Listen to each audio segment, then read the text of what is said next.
Okay, here we are. Sarah Baptist, urban landscape artist, but I'm going to talk about my February art challenge right now, part 2. Okay, so I'm talking about my small studio study series. Wow, say that 5 times fast.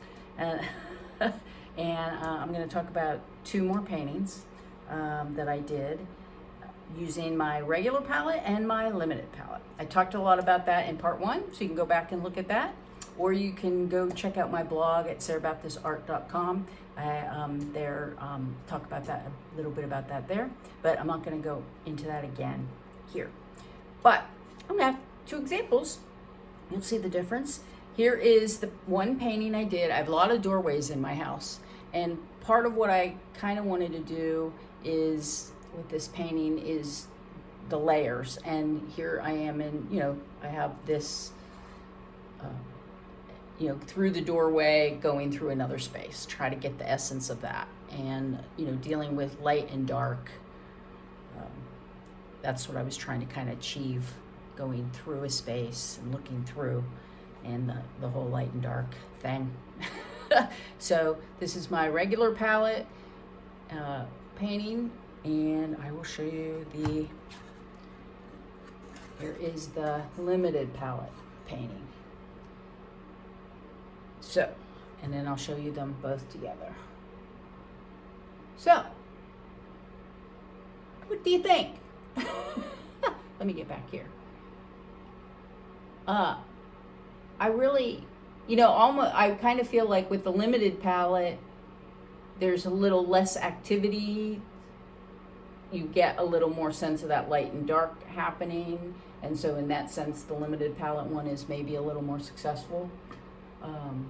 But in this one, the color variation is kind of nice too. So, they both have their advantages and their disadvantages. But that's what was fun about this challenge is what can you do with the limited palette. I mean, like I said, I've been saying this every single time when I talk about the limited palette. I was amazed at the versatility and what I could accomplish. I really thought that it was gonna, in the word, limit what I could do. And not having as many choices in the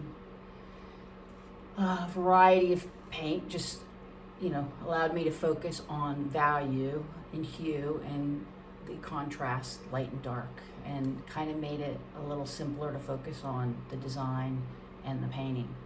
So that was the advantage. And that's something I will be taking with me, hopefully, when I'm out painting plein air this season. So, and if you're wondering, why one is framed and one isn't, that's just because I happen to have one frame in my studio. This actually isn't permanently framed. I sometimes, I have 13 or so of these paintings. I don't always frame everything right off the bat. So this is just temporarily framed. That's just a storage issue. These are 1.5 inches thick, and if I framed everything, that would be a storage nightmare. So, it's easier to frame 13 of these that are this wide than this wide. So that's just a tip. So I hope you enjoyed that. So tomorrow I'll be talking about some abstracts, which is something I did, and I know some of you are enjoying the abstracts I've been doing. So I will talk about that tomorrow in part 3. Okay, have a wonderful day.